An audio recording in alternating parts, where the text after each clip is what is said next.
Un homme est avec nous ce soir. Il a été l'un des principaux acteurs du soulèvement contre le président Yanukovych, place Maïdan, ancien champion du monde de boxe, futur candidat à la présidence de son pays. Vitali Klitschko a été reçu cet après-midi au Palais de l'Élysée, rencontre avec François Hollande, vous le voyez.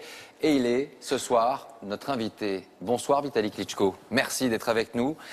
D'abord, quel a été le message du président de la République, de François Hollande, et qu'attendez-vous de lui et finalement de l'Europe ?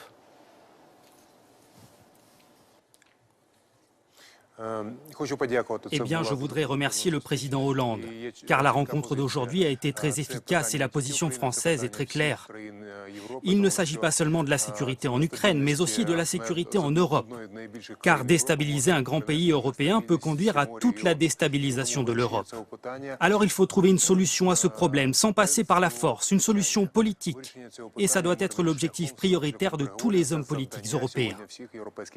Monsieur Klitschko, selon vous, combien de soldats russes sont actuellement sur le territoire, sur le sol ukrainien, et en Crimée notamment?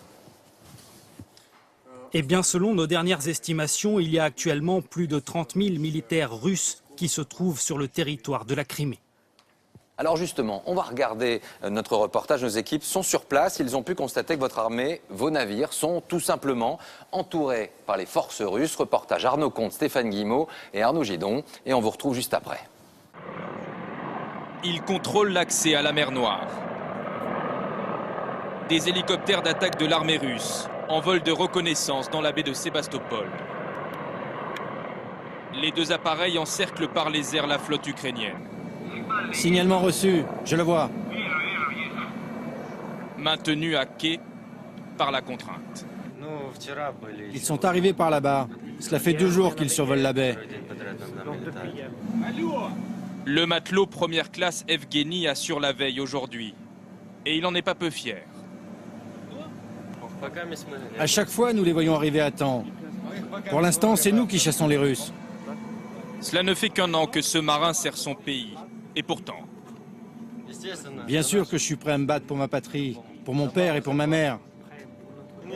Cela fait longtemps que les Russes essaient d'en arriver là.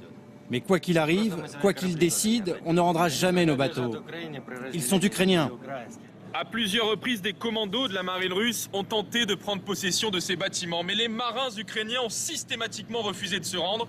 Et signe que la tension ne faiblit pas, il y a 2 jours, des nageurs de combat ont tenté de pénétrer ici, en pleine nuit, par la mer.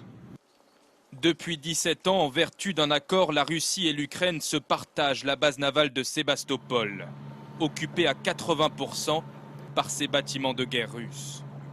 Voisins hier, ennemis aujourd'hui. En nous faisant monter à bord de leur annexe, ces marins ukrainiens veulent nous montrer qu'ils en sont réduits aujourd'hui à faire le tour de la proue de leur bateau. Épillés, cernés par les commandos russes qui vont et viennent et ne leur laissent aucune liberté. En voilà une dizaine sur cette vedette. Ils ont disposé des navires en travers de la baie pour nous empêcher de sortir et d'accéder à la mer Noire, au large.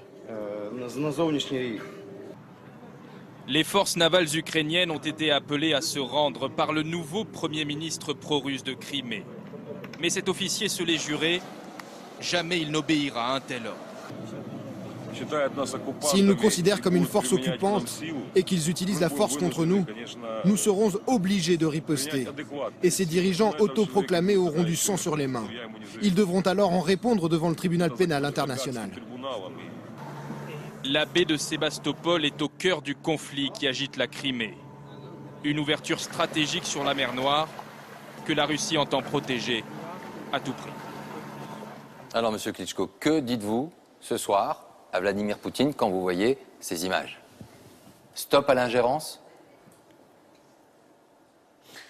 C'est une agression qui a été initiée par la Russie. Autre question, quelle sera la réaction finalement de l'Ukraine si un jour, dans une semaine, la Crimée, la population de Crimée, décidait finalement de choisir le rattachement à la Russie?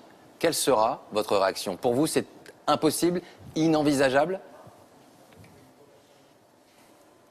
Je peux vous dire que ce référendum est joué d'avance, joué à 99%, alors même qu'il n'a pas eu lieu. Ce vote sera favorable à la Russie, mais je suis persuadé qu'il devrait être organisé à l'échelle du territoire ukrainien. Et ce sont les Ukrainiens dans leur intégralité qui devraient répondre à la question du rattachement de la Crimée à la Russie. Une question simple. Est-ce que, selon vous, il est absolument impossible que l'Ukraine soit un jour divisée, partagée? Oui ou non? La question d'une partition ne se pose pas. Et elle ne se posera jamais. Cette partition ne se posera jamais. Cette question-là, selon vous, ne se posera jamais. Non, cette question ne sera jamais posée. Certains veulent diviser l'Ukraine en fonction de critères linguistiques, religieux ou ethniques. Mais ils n'y arriveront pas. Et nous devons mettre un terme rapidement à ces tentatives venues de l'extérieur. Merci à vous d'être venu sur ce plateau ce soir. Merci.